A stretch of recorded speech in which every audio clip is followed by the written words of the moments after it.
Hi, எல்லோருக்கும் வணக்கம். Welcome to உங்கள் நான் கமல் ஹாசன்ஸ். அந்த வீடியோவில் நம்ம கமல் சார் பற்றின ஒரு புதிய தகவல் தான் டிஸ்கஸ் பண்ண போகிறோம்.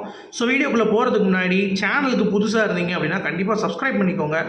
வீடியோ மறக்காமல் ஒரு லைக் பண்ணிக்கோங்க. இந்த ரெண்டும் பண்ணிங்கன்னா நிறைய கமல் சார் ரசிகர்கள் நம்ம சேனலை பின்தொடருவாங்க. ஸோ நிறையா பேர் ஃபாலோ பண்ணுறதுனால நமக்கும் ஒரு நல்ல ஒரு ரெவன்யூ இருக்கும். அதனால் லைக் பண்ணிவிட்டு வீடியோ பாருங்கள். ஓகே, ஸோ இப்போ நம்ம வீடியோக்குள்ளே போகலாம். முதல் டாப்பிக்கே பார்த்தீங்கன்னா குட் பேட் அக்லி படம். நேற்று நைட் ஷோ பார்த்தேன். சும்மா மிரட்டி இருக்காங்க அப்படின்னே சொல்லலாம். ஏன்னா ஒரு நார்மல் ஃபேன் பாய் மூமெண்ட் அப்படிங்கிறப்போ பார்த்தீங்கன்னா ரெஃபரன்சஸ் இருக்கலாம். பட் அஜித்தோடைய மேக்ஸிமம் படமே ரெஃபரன்ஸில் இருக்குது அப்படின்னா அது என்னன்னே புரியல.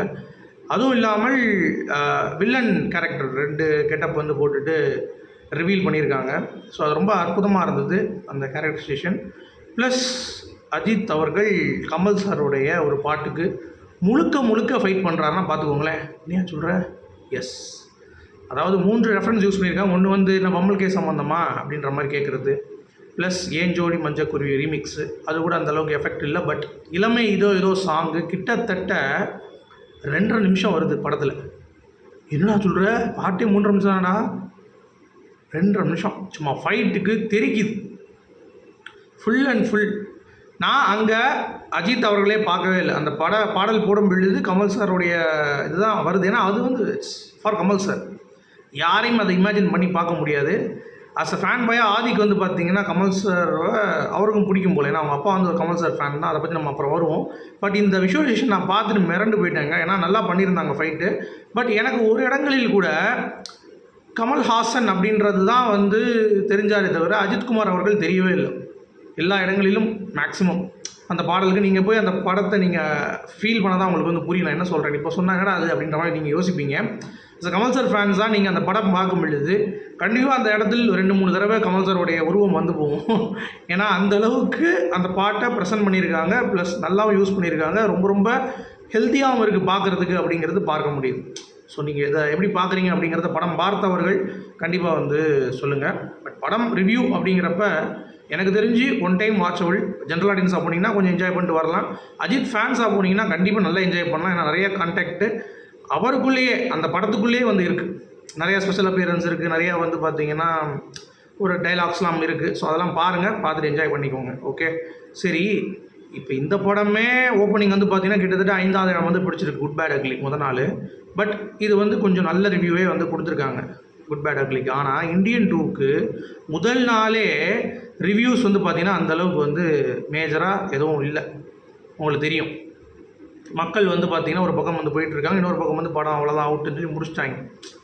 சரியா? அப்படி இருந்துமே 100 கோடிக்கு மேலே இந்தியன் 2 கலெக்ஷன் பண்ணியிருக்கு. அப்போ ஜென்ரலாக டாபிக் இப்படி விட்டுருந்தாங்கன்னு வைங்களேன் இந்தியன் 2க்கு, அது நல்ல கலெக்ஷன்ஸ் கொடுத்துருக்கும். ஸோ இதுலேயே நம்ம ரிவ்யூவர்ஸோடையும் இன்ஃப்ளூயன்ஸோடையும் அவங்களுடைய அந்த ஒரு கருத்து திணிப்புன்னு ஒன்று இருக்குல்ல, அதனால் எத்தனை படங்கள் பாதிக்கப்படுது அப்படிங்கிறது உங்களுக்கு இதன் மூலமாகவும் தெரிஞ்சிருக்கும். நான் சொல்கிறது மூலமாகவும். ஏன்னா ஒன்றுமே இல்லாத ஒரு படத்துக்கு இவங்க நல்லா இருக்குன்னு சொல்லி அதை ஓரளவுக்கு பார்த்திங்கன்னா ஹிட் பண்ணுறதுக்கும் இந்தியன் 2 நல்லா இல்லைன்னு சொல்லியே 100 கோடி ரூபா கலெக்ஷன் எடுக்குது அப்படின்னா அது கமல் சாரால் மட்டும்தான் முடியும் அப்படின்றது என்னால் பார்க்க முடியுது. நீங்கள் அதை எப்படி யோசிக்கிறீங்கிறத எனக்கு சொல்லுங்கள். அடுத்து இந்த வன்மம் பிடிச்ச கும்பல், வன்மம் பிடிச்ச குடும்பம்லாம் என்ன பண்ணுறாங்க அப்படின்னா, இப்போ ஒரு கதை நான் வச்சுக்கிட்டாங்க, புலி வருது கதை தான். இப்போ என்ன சொல்கிறதுன்னு தெரியல. தக் லைஃப் ஏதாவது பண்ணணும். ஏன்னா தக் லைஃப் பயங்கர எக்ஸ்பெக்டேஷன்ஸ். கலாட்டெல்லாம் ஒரு போல் நடத்துனாங்க. அதில் கூலிக்கெலாம் ஒன்றுமே இல்லை. தக் லைஃப் தான் பயங்கர எக்ஸ்பெக்டேஷன்ஸ். சரியா? இப்போ இருக்கிற படங்களில் பயங்கரமான எக்ஸ்பெக்டேஷன்ஸ் இருக்குது அப்படிங்கிறது பார்க்க முடியுது. ப்ரொமோஷன்ஸ் இன்னிலேருந்து ஆரம்பிச்சிட்டாங்க. அதாவது ஒரு வாரமே ஆரம்பிச்சிட்டாங்க. இதில் என்னென்னா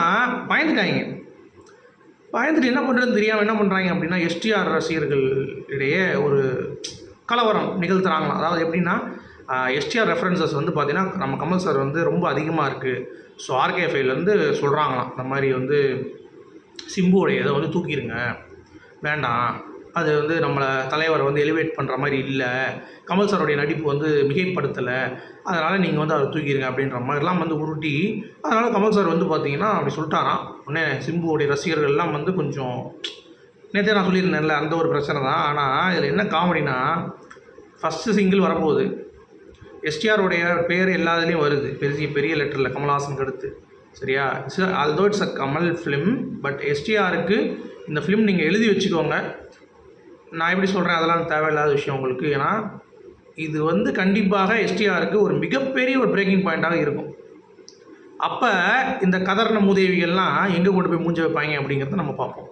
சரியா? அது நீங்கள் எழுதி வச்சுக்கோங்க. கண்டிப்பாக அது நடக்குதா இல்லையான்னு. ஃபஸ்ட் சிங்கிள் கூடிய விரைவில் தெரியும்ல, அது உங்களுக்கு அப்டேட் வந்துருச்சு.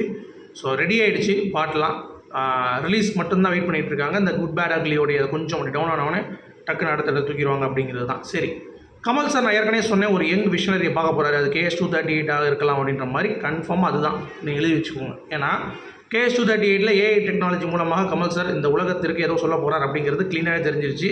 அதற்கு முதல் கட்டம் ஒன்று இருக்கும்ல, ஒரு எஃபர்ட் போடுவார்ல. ஸோ பெர்ப்ளெக்ஸிட்டியோடைய ஒரு ஃபவுண்டர், ஒன் ஆஃப் த ஃபவுண்டர்னு சொல்லலாம். நம்ம அவருடைய பேர் வந்து அரவிந்த் ஸ்ரீனிவாஸ். அவர் கூட கமல் சார் டிஸ்கஷன், அவருடைய ப்ரொஃபைல் நீங்கள் எடுத்தீங்கன்னா எல்லா கம்பெனிஸ்லையும் ஏஐ கம்பெனிஸில் வந்து ஒர்க் பண்ணியிருக்காரு. ப்ளஸ் இப்போ அவர் வந்து கம்பெனி ஆரம்பிச்சிருக்காரு. அந்த இதுக்கு இவருடைய லேர்னிங்கை பார்த்து அவர் மிரண்டு போய் கமல் சாருடைய லேர்னிங் வந்து எப்படி இருக்குது அப்படின்ற மாதிரி அவர் வந்து பேச, இன்னொரு பக்கம் நான் வந்து பார்த்தோன்னா ஒரு ஐடி எம்ப்ளாயை மீட் பண்ணியிருக்கேன் அப்படின்ற மாதிரி கமல் சார் ஒரு பக்கம் சொல்ல, ஏன்னா இது இந்த வயசுலேயும் வந்து பார்த்தீங்கன்னா இந்த அளவுக்கு படிக்கிறாரே அப்படின்ற மாதிரி எல்லாரும் வந்து மூக்கு மேலே விரல வைக்க, படமும் வந்து KS238 வந்து சும்மா மரணமாக வந்து பார்த்திங்கன்னா ப்ரிப்பேர் ஆக, KS237 வந்து பார்த்திங்கன்னா ஒரு பக்கம் வந்து பயங்கரமான ஒரு உத்வேகத்தில் தயாராக, கமல் சார் ரசிகர்கள் அனைவரும் வந்து பார்த்திங்கன்னா ஆஹா நம்ம நினைக்கிற ஒரு தலைவனுக்கு இதுதான்டா நம்ம நினச்ச தலைவன் அப்படின்றத வந்து பார்த்திங்கன்னா ப்ரூவ் பண்ண வச்சிட்டார் நம்ம கமல் சார் அப்படின்றதுல எந்த ஒரு மாற்று கருத்தும் இல்லை. ஸோ சீக்கிரம் படத்துக்கான அறிவிப்பு விடுங்கப்பா விடுங்க அப்படின்ற மாதிரி தான் நம்ம சொல்லணும். அடுத்து ரொம்ப முக்கியமான ஒரு அப்டேட்டு, 40 years ஆஃப் காக்கி சட்டை படம் நீங்கள் எடுத்துட்டிங்கன்னா 100 புஷ்அப் கமல் சாரோடையது. ஒரு கிட்டத்தட்ட ஒரு dark side of cop story அப்படிங்கிறத நம்ம கண்டிப்பாக சொல்லலாம்.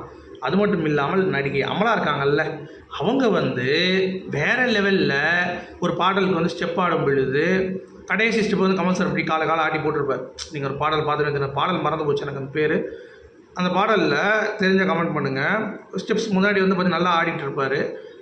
திடீர்னு வந்து அமலா வந்து போயிடுவாங்க, அந்த ஃப்ரேம் அவுட் ஆயிடுவாங்க. நான் வேணான்ட்டேன், எனக்கு ஆட முடியாதுன்னு. அடுத்து கமல் வந்து போய் ஆடினார் அப்படி தனியாக அப்படின்ற மாதிரி அது பயங்கரமாக இருக்கும். ஸோ அப்போயே நீங்கள் யோசிச்சு பாருங்கள், ஆண்டவர் தான் அப்படிங்கிறது பார்க்க முடியும். சரியா? அடுத்து நான் ஆதிக் பற்றி ஒரு சர்ப்ரைஸ் சொல்லியிருந்தேன்ல, என்ன அப்படின்னா நம்ம குட் பேட் அக்லியோட டேரக்டர் ஆதிக் ரவிச்சந்திரன் அவர்கள் ரஜினி ஸ்டைலில் கமல்ஹாசனை காட்டணுமா. கமல்ஹாசன் எவ்வளோ தான் நடிச்சிட்டு இருப்பேன் உயிரை கொடுத்து, ஒரு படம் நான் இறங்கி பண்ணட்டுமே, நான் அதை பண்ண போகிறேன் அப்படின்ற மாதிரி நான் எழுதி வச்சுருக்கேன், அதுக்கான ஒர்க்லாம் போயிட்டுருக்கு அப்படின்ற மாதிரி பேசியிருக்காரு இதுக்கு முன்னாடி. பட் அது எப்போ நடக்கும் அதெல்லாம் தெரியல. பட் கமல் சார் இப்போ இருக்கிற கேட்டகரிக்கு ஆதிக்கெலாம் இருப்பாரா அப்படிங்கிறது தெரியல. பட் இருந்தாலும் அவருடைய எண்ணம் அது அப்படிங்கிறது பார்க்க முடியுது. ஸோ அவர் பேசியிருக்காரு அந்த மாதிரி 5 லிப் லாக் சீன்ஸ் வந்து நான் வைப்பேன் அப்படின்ற மாதிரிலாம் வந்து பேசியிருக்காரு. ஸோ என்னன்னு தெரியல, அது இது முன்னாடி இன்டர்வியூ, பட் இப்போ அது வைரல் ஆகிட்டு இருக்குது அப்படிங்கிறது பார்க்க முடியுது. அடுத்து நடிகை தேவயானி அவர்கள் கமல் சாரை நான் கண்டிப்பாக அவருடைய ஆக்டிங் எனக்கு ரொம்ப பிடிக்கும், அவர் கூட நடித்து ரொம்ப சந்தோஷப்படுறேன்னு சொல்லிட்டு இப்போ ரீசெண்டாக ஒரு இன்டர்வியூவில் பேசியிருக்காங்க. அடுத்து ஸ்னேகா அவர்கள் அவங்களும் பேசியிருக்காங்க. என்ன அப்படின்னா கமல் சார் வந்து எந்த ஒரு இதுவும் வந்து நீங்கள் நடிங்கன்னு சொல்ல மாட்டார், நமக்கும் 2-3 இது சொல்லுவார். உதாரணத்துக்கு ஒரு ரியாக்ஷன் அப்படின்னு ஒரு ரியாக்ஷன் இருக்குன்னா அதை அப்படி பண்ண வேண்டாம், வேறு மாதிரி ட்ரை பண்ணுங்கள் அப்படின்ற மாதிரிலாம் ஊக்குவிப்பார் அப்படின்ற மாதிரிலாம் வந்து பேசியிருந்தாங்க. That is very very good. உங்களுடைய கருத்துக்கள் சொல்லுங்கள். மீண்டும் சந்திப்போம். Good bye.